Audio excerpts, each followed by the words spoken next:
to Latinx Can, a podcast showcasing Latinx professionals who turn their dreams into realities. I'm your host, La Doctora Jenire Flores Delgado, and today I'm here with Dr. Laura Minero, a psychologist who, with grit and determination, has surpassed the vast obstacles posed by her undocumented status. And she's here to tell you, si se puede, my friends, si se puede.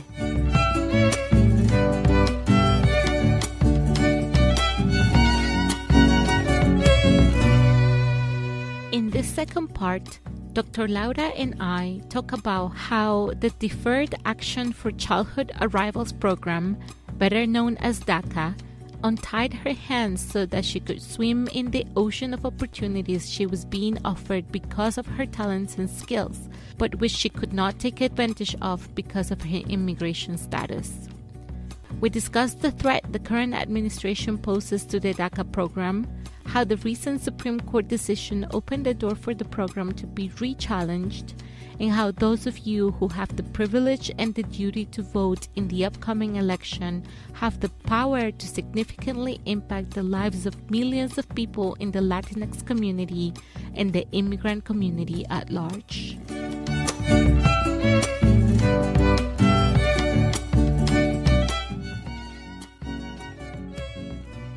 In 2012, Laura, the DACA program is passed, the Deferred Action for Childhood Arrivals, and I can only imagine that had a huge effect on your life. What was the impact of DACA for you in your journey? It was so enormous because my life really did look different, and I want to make it clear. I always think this is important to say, like, my drive wasn't any different. My motivation, my passion, my work ethic wasn't any different. DACA simply opened up doors that I used to see and know that I couldn't open. Yeah.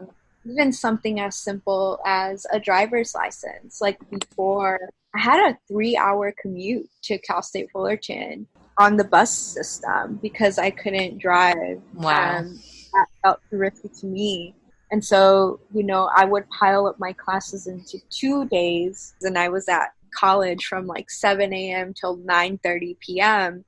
just because I had to work with what I had. Like, I didn't have the ability to, just drive to college like everybody else was doing. And even with my research, like, I was able to present locally in the area, but I would get invited to out-of-state conferences. My colleagues, our lab, would get invited, even some international conferences. Yeah. And I had to turn them down because I couldn't attend.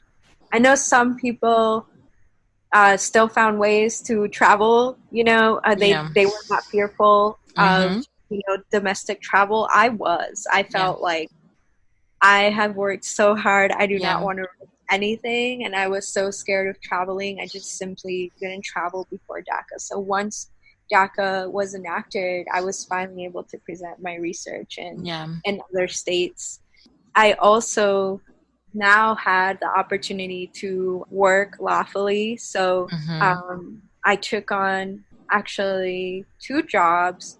I was working like 7 days a week just to pay for my master's education for 1 semester. Wow, yeah. So that helped. And then I was finally able to think of the potential of pursuing a PhD. So I knew I wanted to pursue a PhD, but I was just thinking okay, I have to find something in California. Right. And there was only one counseling psychology program in California. Wow, yeah.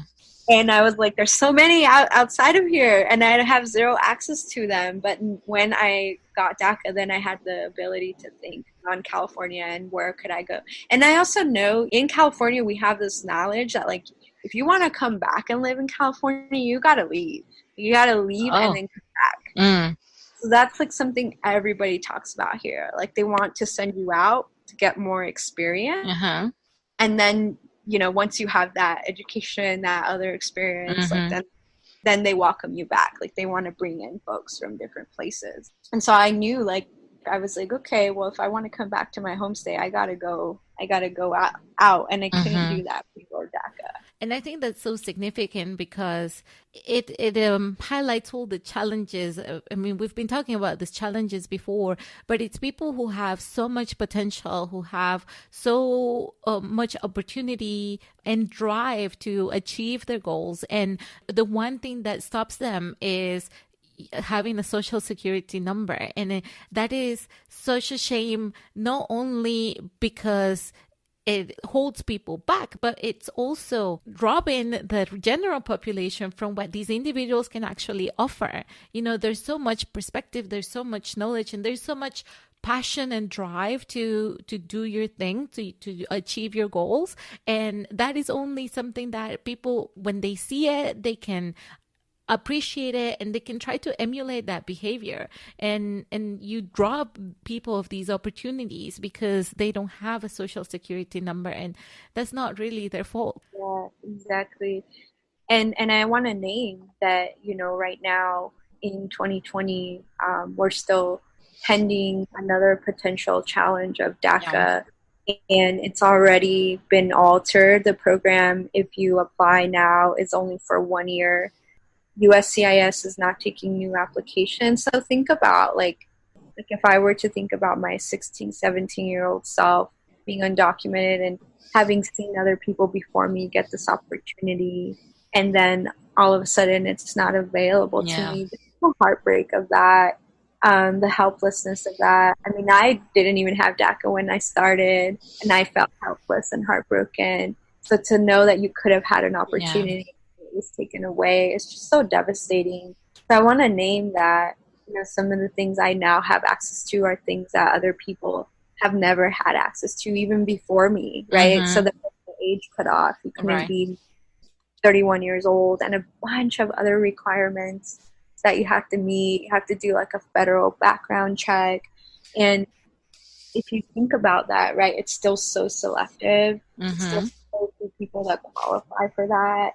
And like you said, there's so many people who have that potential and are simply not given those opportunities, even, for those who don't have DACA and won't have that Yeah. opportunity. And while we're in the subject, Laura, is the current administration has been very motivated to enact policy that hurts immigrants. But one of the things that has been very present in the news is their attempt to rescind DACA, and consequently the recent ruling from the Supreme Court, which made it illegal for the administration to rescind the program. What are the implications of that decision, and how is the community affected still? Because the decision only applies to this one challenge that the Trump administration put forward, but somehow it left it open for further challenges to come. What's your take on that? Exactly. I think you just said it all, right? So the ruling, I think, pretty much like handed over to the Trump administration, like how they can Mm, lawfully go about ending the program. And there are huge injustices happening with the DACA ruling itself, right? That they were told they couldn't end the program. The Trump administration couldn't end the program from the SCOTUS decision, and they went ahead and altered it. So oh, that should have meant that the mm, program should stand as it was originally enacted, which was people could get advanced parole, meaning they could visit, their home country or go see like a sick family yeah. member or for educational or employment purposes. They never reinstated advanced parole. Like I Wow. mentioned, the program used to be 2 years. So you got to pay like $500 to Wow. renew, Yeah. and like now you have to renew every one year. Yeah. So you only stay 1 year. You got to pay $500. It's like a steep fee. Yeah. And then, like I said, they're not taking new applications. So Wow. they're breaking the law. As Mm, they're like all of the things that have happened since the decision, they're not allowed to do. And yet mm, it's been enacted. And USCIS, wrote really harmful, racist, xenophobic language on their website when the ruling came out. So their response to the SCOTUS decision was like, we're still going to move forward with this because dreamers are taking American jobs. And especially during this pandemic, this is a really critical issue that we plan to take seriously. They're also using false information to drive a very racist agenda. So when the SCOTUS decision came out, I felt really conflicted. I still felt really hurt. A lot of people were like, why, you should be celebrating, you should be happy. And I honestly couldn't. Like, I couldn't find it in myself to feel happy, because I was like, first of all, this shouldn't have been challenged. And second of all, they're saying, you can't end it the way you did, but you can end it. Right. And of course, these people are going to pursue trying to end this program. Right. So for me, it was just like, okay, for now, it's like stalled. Okay, I have to feel grateful for that. I get it. And like, this isn't over. Like, this fight isn't over. Yeah. And there are so many people. Like, I think about my young self. Like, there are people right now who could be taking advantage of this and aren't getting that opportunity. And my heart breaks for them. I don't think people get that. Like, it's just like, oh, you should be happy. Like, you're good. I'm like, not just about me. Like, it's about like millions, thousands of other people that are impacted by this. Yeah. So it's really complex for me. And I think it's hard. People want to feel happy. I think like it kind of relates to what you're saying earlier. Like, people want to focus on the good things. Yeah. And I know we need hope. But when you've lived with this and, like your life is constantly up in the air. Yeah. And something like this happens where they're literally like, well, we don't care what SCOTUS says. We're going to do whatever we want anyways. Yeah. How could you celebrate that? Yeah. It's hard. And it's one of those things that I wanted to understand more, because it does seem like a win in the surface, and I felt like it was a win when I'm reading the news and I celebrated it. But then I thought about it, and then I realized that, I mean, it's one obstacle that they got and they couldn't surpass at this time, but there's an opportunity for it to be challenged again and to be rescinded. And so it makes it so important for people to understand that, to be aware that there's so much more work to do to actually find a way to citizenship for these people whom this is their country and they've done everything and they've given everything for their country. This is the only place they know. Exactly. And so one of the things that you got access to when you got your DACA was an ability to also apply for fellowships that now give you some more financial opportunities to pursue your education. And one of those fellowships was the Christine Mercian Science and Technology Policy Graduate Fellowship. And I know you shared with me that was one of the best fellowships that you got, because it gave you a lot of tools besides also the financial contributions. What were those tools that you learned from that fellowship? Yeah, so let me just clarify, because that fellowship specifically didn't really give me any, like, support me financially, like allow me to move to DC temporarily. Oh. But the Mercian Fellowship is, oh my goodness, if you are interested in science policy and learning how we can use our skills as academics, as scholars, as researchers, as scientists, if you're into technology and you want to learn how to influence policy with those skills, I recommend this fellowship, and it is open to documented folks. So you do get a stipend, but the stipend pretty much all goes to living expenses, and like, so you actually move to Washington, D.C., and you're working at the National Academies of Sciences, Engineering, and Medicine. Wow. So you are working with folks on developing, writing, editing, national consensus studies that then are used to inform congressional policy, statewide policy, local policy. different practices. You were in the middle of everything. Like I got to go to congressional hearings. I got to connect to just a bunch of different individuals in DC. And I'm still in communication with the national academies now due to the mentorship that I received, and I'll get invited to give presentations. So there were just so many benefits to that, and I wouldn't have been eligible for it if I didn't have DACA. Mm-hmm. So, I feel like I just wish these opportunities were more well known and that they were more accessible to individuals. Right now, because of COVID, they actually postponed this year's. They postponed it to next year, to 2021, because they felt like not having it in person would take away from the experience. Yeah. So it's just amazing. I miss it all the time. It was like the perfect, like, briefest fellowship. Like the amount of time that you were there allowed me to do it during a year where I didn't have any coursework to take. Okay. I was working on dissertation by then. I had already applied to internships, so I was able to take a semester off to do it.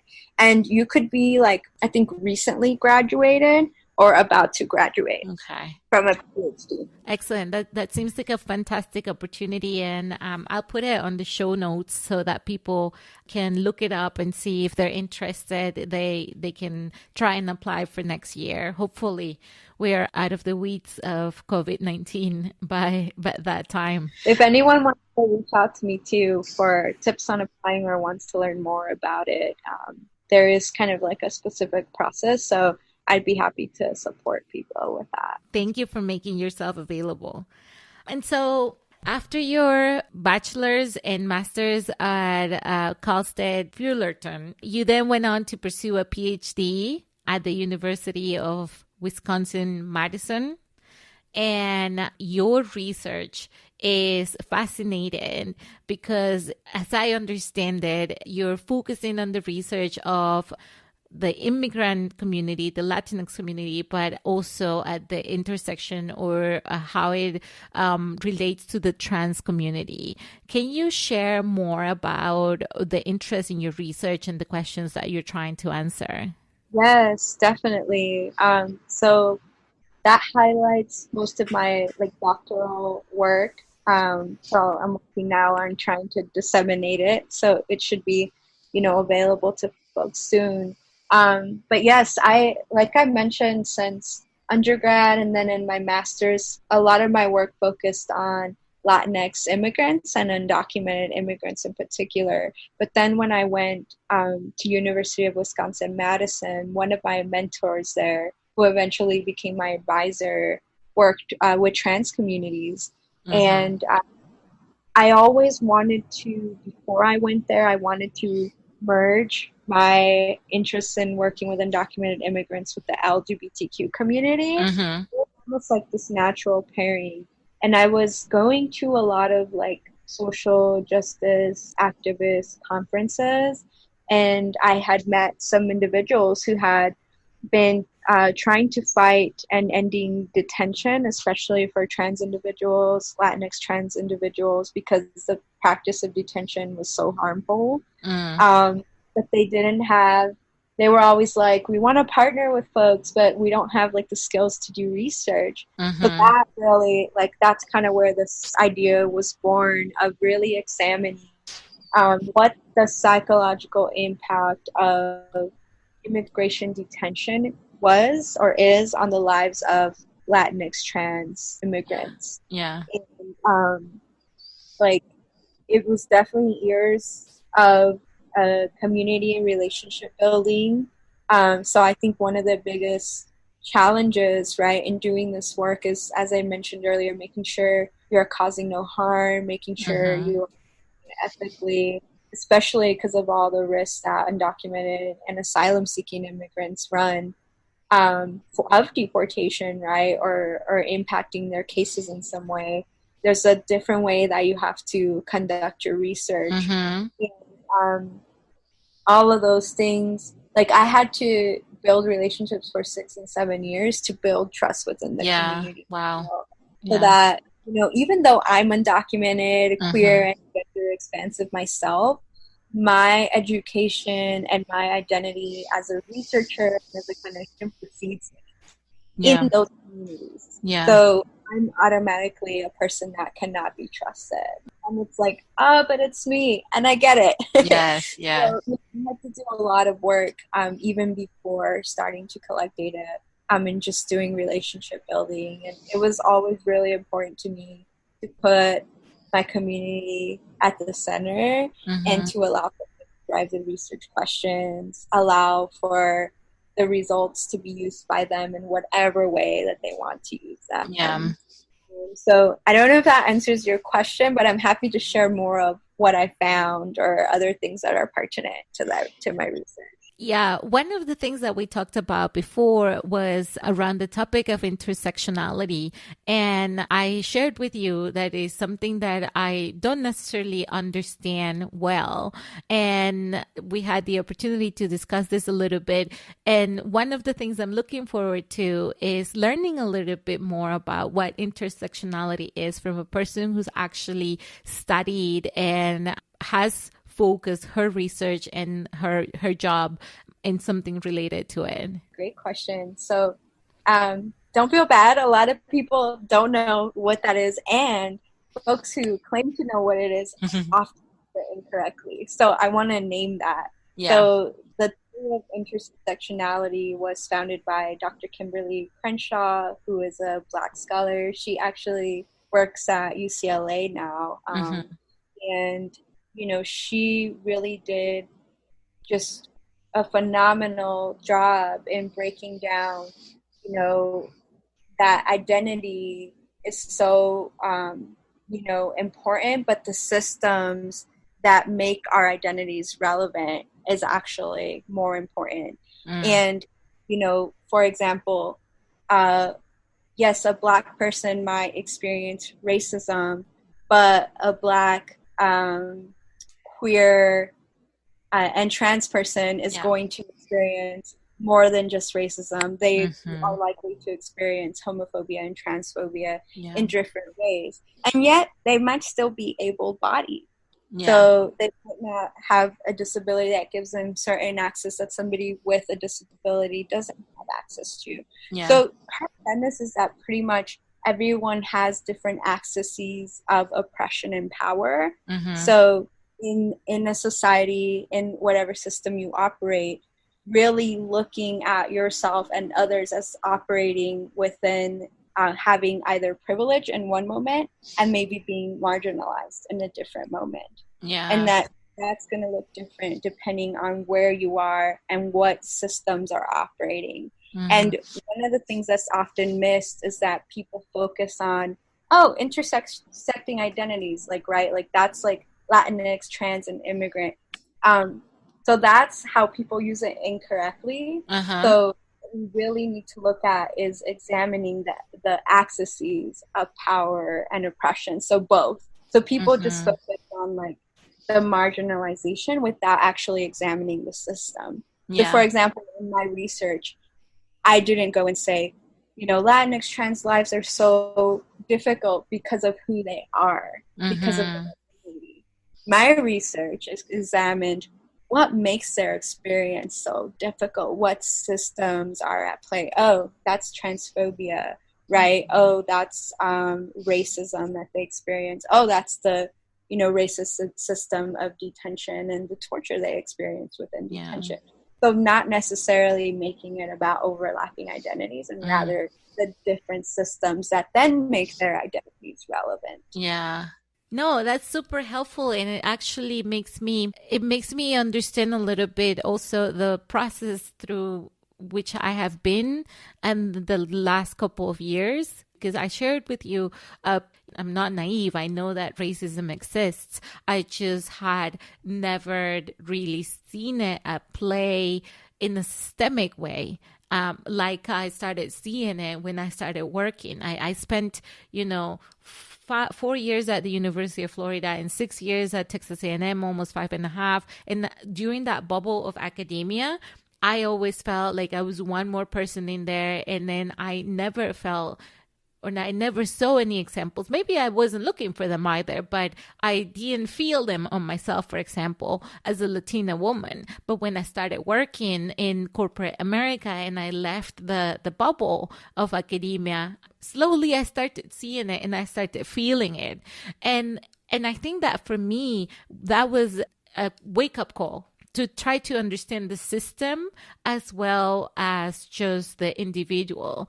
And I thank you because it shares a little bit of light into that experience in which before I never stopped to think about, okay, well, how does the system around these people actually influence the way that they behave, that the way that they take decisions, the way that they live their lives? Because like I said, we don't live in a bubble, but before, the whole focus for me was on the individual. And now I'm starting to learn a little bit more and to understand that there's a system around it that influences it more than even the individual can do. Oh, totally. And I think, this is a gender binary example, but I think something that I notice even typically if a male has a PhD, like everyone refers to him as doctor. But if a woman does, and it's a man, communicating with you, like that often gets left out of the picture, even if you are introduced that way. Yeah. But you see the dynamic. There's definitely a difference there, right? So I think examining all the different layers of, right, how we both have privilege, but may it be marginalized in different ways is so important. And I took that approach as a researcher also, right? Mm-hmm. Recognizing, even though I'm undocumented and have lived through, a lot of hardships and barriers, I was still able to have access to an education. Yeah. And so that is a huge privilege that I have that other people have never had access to. Right. And so needing to own that, just because I'm an undocumented, queer, gender expansive woman of color doesn't mean that I hold no privilege. Absolutely. And that's the thing that we're asking, I think, in general, as a society in this day and age, is that just examine the ways that you are privileged. It does not mean that you haven't suffered or you haven't, been hurt in some way or another, but just examine the ways in which you do have privilege and understand that that's an advantage over other people. You know what? This is something that I have yet to see more research done on, but it's something that I personally, and perhaps I'll write a paper down the line about it. I do think that there's a difference between earned privilege and privilege that has just been given to you, say because of the color of your skin. So I think that's very relevant to me, right? Like, when I say that I have privilege because of my education, I mean, we've just been talking about how hard it was for me to get that. Right. That's definitely different than white privilege. And I think that needs to be named. I think that's definitely something worth examining, and I think I agree with you. And I think also from the other point of view in which you become an educated person, that doesn't make you more than anybody else. It doesn't make you a better human being. It doesn't make you a superior human being. And that is something that we need to understand, and that we need to, keep clear, have it very clear in our minds that no matter how well educated you are as valuable as the human being next to you. Yes, exactly. It simply gives you access to things that other people don't, and we need to work on. Absolutely. Laura, last question so that we finish this interview, because I think we can continue talking for hours and hours. You have been involved in activism for a really long time. This is a part of your life and who you are. And this is an election year, and there's a lot of things on the table. What would you say to the people that have the fate of the country in their hands because of their privilege to vote in this upcoming election in November? Oh, such a critical question, Dora. What would I say? I would say recognize that privilege, right? As we've been recognizing our own, that not everybody has the ability to vote and consequently has no control over the outcomes, right, of what happened in their life. at the policy level. And all policies impact our day-to-day lives, especially for immigrants. So first of all, I would say to exercise your right to vote. I think not exercising that right is an automatic vote. So it's kind of like that quote, right? Like not speaking or not doing anything is a decision in itself. Yeah. And I just hope that people can have compassion, right, for the day-to-day implications that occur, especially for Black, Latinx, immigrant, LGBTQ individuals. I think these are the groups that are highly, right, implicated by policy. And if we can center those voices in our heart as people go to the polls, you know, I really hope people can see just how destructive the last 4 years have been for many. You know, one thing we didn't bring up was TPS being challenged. And so these are people who have been living here for 10, 12 years that could potentially be asked to leave. Can you clarify what TPS is for people who probably don't know? So temporary protected status. Yeah. So meaning that there was something occurring in these people's countries. So they sought like a temporary home in the United States.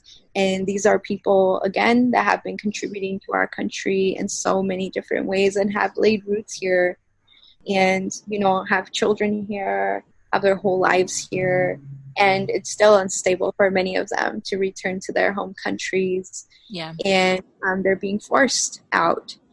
So the recent ruling from the Trump administration was that it was challenged and a judge decided that they could end the program. Yeah. There was more organizations organizing to counter that decision, to challenge that decision. And it's things like that.